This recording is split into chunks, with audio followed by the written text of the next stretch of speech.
वो इजराइल में कोई शोभा यात्रा निकली क्या, या कोई सद्भावना यात्रा? क्योंकि जो तस्वीरें वहां से निकल कर आ रही हैं वो तस्वीरें तो ऐसा ही कुछ बता रही हैं कि वहां पर भी कुछ ना कुछ ऐसा ही हुआ हो। लेकिन नहीं, आपको ये बात समझनी पड़ेगी कि उनके लिए फर्क नहीं पड़ता है कि आप ज्यू हैं, क्रिश्चियन हैं, हिंदू हैं, एथिस्ट हैं, सेक्युलर हैं, कोई फर्क नहीं पड़ता। उनके लिए सिर्फ और सिर्फ आप काफिर हैं। वो सब लोग जो कभी ना कभी हमास को लेकर बोलते रहते कि नहीं वो आतंकवादी संगठन नहीं है, उनको वो तस्वीरें देखनी चाहिए जिनमें कि हमास के लीडर गाजा पट्टी पर हमास के हेडक्वार्टर में बैठकर टीवी के ऊपर इजराइल के ऊपर जो रॉकेट दागे जा रहे हैं उन तस्वीरों को देखकर वहां पर नमाज पढ़ते हुए नजर आ रहे हैं। इन तस्वीरों के बारे में फिर हम क्या कहें? जाहिर सी बात है, ये लड़ाई जो चल रही है इस लड़ाई का कुछ और ही मकसद। फिलिस्तीन को आखिर कौन इतने हथियार सप्लाई करता है, फिर ये भी पूछने वाली बात। अब जब इसका जवाब इजराइल देगा तब फिर दुनिया कहेगी कि भैया इजराइल देखिए कितना क्रूर है। जब आप खुद देख नहीं रहे हो कि वहां पर चल क्या रहा है तो फिर आप क्यों कुछ बोल रहे हैं? जिस तरह से मुंबई में हमला हुआ था 26/11 के समय पर, कुछ वैसा ही यहाँ पर भी हुआ। इजराइल की सड़कों के ऊपर आपको बंदूक लहराते हुए कई सारे लड़ाके घूमते हुए मिल जाएंगे, और जिस तरह की तस्वीरें वहां से निकल कर आ रही है वो वाकई में विचलित कर देने वाली है और काफी ज्यादा परेशान करने वाली। लेकिन कई लोगों को अभी भी इन तस्वीरों से कोई दिक्कत नहीं हो, क्योंकि उनके लिए इस समय हमास अटैक कर रहा है। हमास अटैक कर रहा है इसका मतलब चंगा, कोई दिक्कत नहीं, जो चल रहा है चलने दो, बढ़िया। तो ऐसे में ही कहीं ना कहीं जो दोगलापंथी है वो निकल कर आ जाए। फिलिस्तीनी संगठन हमास ने इजराइल के 3 शहरों पर 5000 से भी ज्यादा रॉकेट से अटैक। अल जजीरा की रिपोर्ट के मुताबिक शनिवार की सुबह करीब 8 बजे राजधानी तेल अवीव,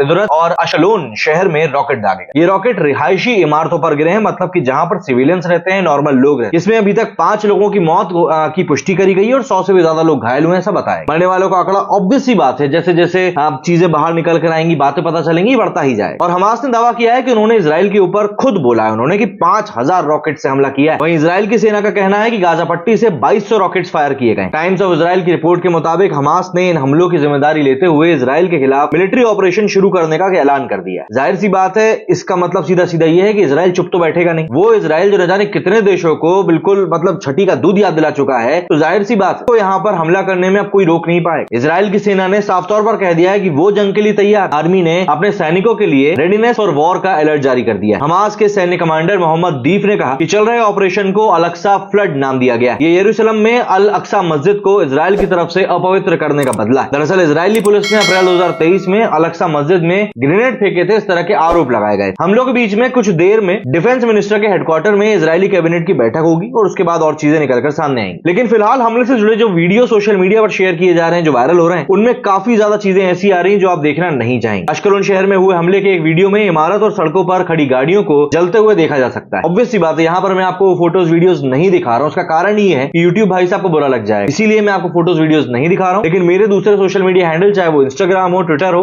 एक्स हो, आप उन पर जाकर देख सकते हैं। वहां पर मैंने सब पोस्ट करके रखा हुआ है। फॉलो करने के लिए नहीं कह रहा हूँ, जस्ट अगर आप उन चीजों को देखना चाहते हो वहां जाकर देख। अभी तक हमले में 5 लोगों की मौत की पुष्टि हुई है और उम्मीद की जा रही है कि ये आंकड़ा और ज्यादा बढ़ेगा, क्योंकि जिस प्रकार का ये हमला है, मरने वालों में कुछ वृद्ध लोग भी हैं। इजराइल हमास को एक आतंकी संगठन शुरू से कहता है, इसलिए शनिवार को हुए इस हमले को इजराइल ने आतंकी हमला ही बताया। सोशल मीडिया पर कई सारे वीडियो सामने आ रहे हैं जिनमें लड़ाकों को घूमते हुए देखा जा सकता है। हालांकि ये जो वीडियोज हैं, शुरुआत में तो इनकी पुष्टि नहीं हुई थी, लेकिन अब सीधे तौर पर बातें पता चल गई। अश्कलोन और तेल अवीव में सैनिकों की संख्या और ज्यादा बढ़ा दी गई। ये हमला हुआ भी ऐसे समय पर है जब अमेरिका सऊदी अरब और इजराइल के बीच समझौता करवाकर इजराइल को मान्यता दिलाने की कोशिश कर रहा है। जाहिर सी बात है, अब इस एक सिंगल पॉइंट से आप समझ सकते हैं कि कितना इंटरनेशनल गेम चलता रहता है किसी भी देश को पीछे करने की। इजराइल को कई सारे देश अभी भी मान्यता नहीं देते हैं। ऐसे में अगर अमेरिका उस चीज की पैरवी करने लगेगा तो ऑब्वियस सी बात है इजराइल को एक स्ट्रॉन्ग पॉइंट मिल जाएगा। तो ऐसे में इजराइल को कैसे परेशान किया जाए? वहां के लोगों को मारकर। दरअसल कुछ दिनों पहले ही सऊदी अरब के क्राउन प्रिंस मोहम्मद बिन सलमान ने कहा था कि वो इजराइल के साथ में रिश्तों को सामान्य करने के बेहद करीब। क्राउन प्रिंस ने रिपोर्ट्स को भी खारिज कर दिया था जिसमें कहा गया था कि फिलिस्तीन के मुद्दे को लेकर सऊदी अरब ने इजराइल के साथ रिश्ते सुधारने की बातचीत को रोक दिया है। हालांकि एमबीएस ने कहा था, मतलब मोहम्मद बिन सलमान ने कहा था कि हमारे लिए ये मुद्दा बहुत ज्यादा जरूरी, इस मामले को सुलझाना बहुत जरूरी है जिससे कि फिलिस्तीनियों को जीवन आसानी से जीने में मदद मिल सके। इजराइल और फिलिस्तीन के बीच में जेनिन शहर में 2 दिन के ऑपरेशन में करीब 12 फिलिस्तीनियों की मौत हुई। इस रेड के दौरान एक इजरायली सैनिक की भी मौत हुई। इन सब के बीच में तेल अवीव में एक हमास सपोर्टर अपनी कार लेकर बस स्टॉप में घुस गया और लोगों पर चाकुओं से हमला करने लगा। अब यहाँ पर सवाल ये उठ जाता है कि आखिर इजराइल और फिलिस्तीन के बीच में विवाद क्या है और क्यों है? तो मिडिल ईस्ट के इस इलाके में ये संघर्ष कम से कम 100 साल से चल रहा है। यहाँ वेस्ट बैंक यानी कि गाजा पट्टी और गोलन हाइट्स जैसे इलाकों में विवाद। फिलिस्तीन इन इलाकों समेत पूर्वी यरूशलेम पर दावा करता है, वहीं इजराइल यरूशलेम से अपना दावा छोड़ने को राजी नहीं। गाजा पट्टी इजराइल और मिस्र के बीच में है। यहाँ फिलहाल हमास का कब्जा माना जाता है और ये इजराइल विरोधी समूह भी। सितंबर 2005 में इजराइल ने गाजा पट्टी से अपनी सेना वापस बुला ली। 2007 में इजराइल ने इस इलाके पर कई प्रतिबंध लगा दिए थे। फिलिस्तीन का कहना है कि वेस्ट बैंक और गाजा पट्टी में स्वतंत्र फिलिस्तीन राष्ट्र की स्थापना होनी चाहिए। अब हमास के बारे में भी जान लीजिए कि हमास आखिर क्या है और ये कैसे बना है। 1948 में इजराइल के जन्म के बाद ही फिलिस्तीन से उसका संघर्ष हर एक लेवल पर चलता रहा। इजराइल को जब लगा कि डिप्लोमेटिक लेवल पर वो फिलिस्तीन के सामने कमजोर पड़ रहा है तो 1970 के दशक में उसने फिलिस्तीन के एक कट्टरपंथी संगठन को उदारवादी फिलिस्तीन नेताओं के विरोध में खड़ा कर इसको नाम दिया गया हमास। हालांकि हमास की औपचारिक स्थापना 1987 मानी गई। इजराइल के पूर्व जनरल यात्स येजेव का कहना था कि जहर से जहर मारने की ये नीति एक ऐतिहासिक गलती थी। इजरायली सरकार ने मुझे हमास के लिए बजट भी दिया।